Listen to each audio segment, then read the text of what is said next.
নমস্কার বন্ধুরা, আগের পার্টিতে দেখিয়েছি যে আমরা ডক্টর দেখিয়ে আর কি যেসব প্রসিডিওর আমাদেরকে দিয়েছিল সেগুলো কমপ্লিট করে আমরা সমস্তটা কাগজ নিয়ে এই যে যাচ্ছি এমআরআই এর দিকে, স্কাইরা এমআরআই বলে যে রুমটা আছে সেই দিকে। তো সমস্তটা নিমন্স হসপিটালের ভেতরেই।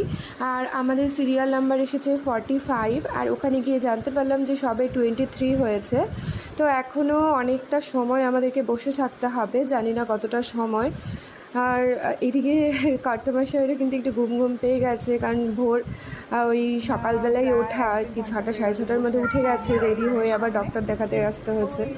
তো দেখা যাক। সবচেয়ে খারাপ লাগছে সোনামায়ের জন্য, সোনামাকে তো অত সকালে স্নান করায়নি, আর এখন অলমোস্ট ওই 12:30 মতো বেজে গেছে। তো দেখি কি করি, হয়তো মামা আর ভাইকে রেখে আমি সোনামাকে নিয়ে রুমে গিয়ে ওকে স্নানটা করিয়ে নিয়ে আসবো।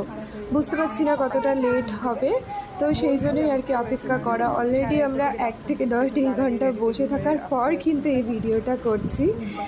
তো যাই হোক, আজকে কমপ্লিট করে আজকে হয়ে যাবে, ডক্টর যেহেতু বলেছে মানে আজকেই কমপ্লিট করেছি। আমরা ইডলি ধোসা যেটা হয় এই নিমান্সের ক্যান্টিন থেকেই, আর জুস টুস খেয়েছি। বাড়ি গিয়ে এবার আমাদের সিরিয়ালি নাম চলে এসেছে আর কি। যখন নাম এসেছে তখন বাজে 3:45 মতো, সেই ভোর 5:30 থেকে 3:45 পর্যন্ত অপেক্ষা করা। মাঝখানে আমি একবার রুমে গিয়ে সোনামাকে স্নান করিয়ে এসেছিলাম।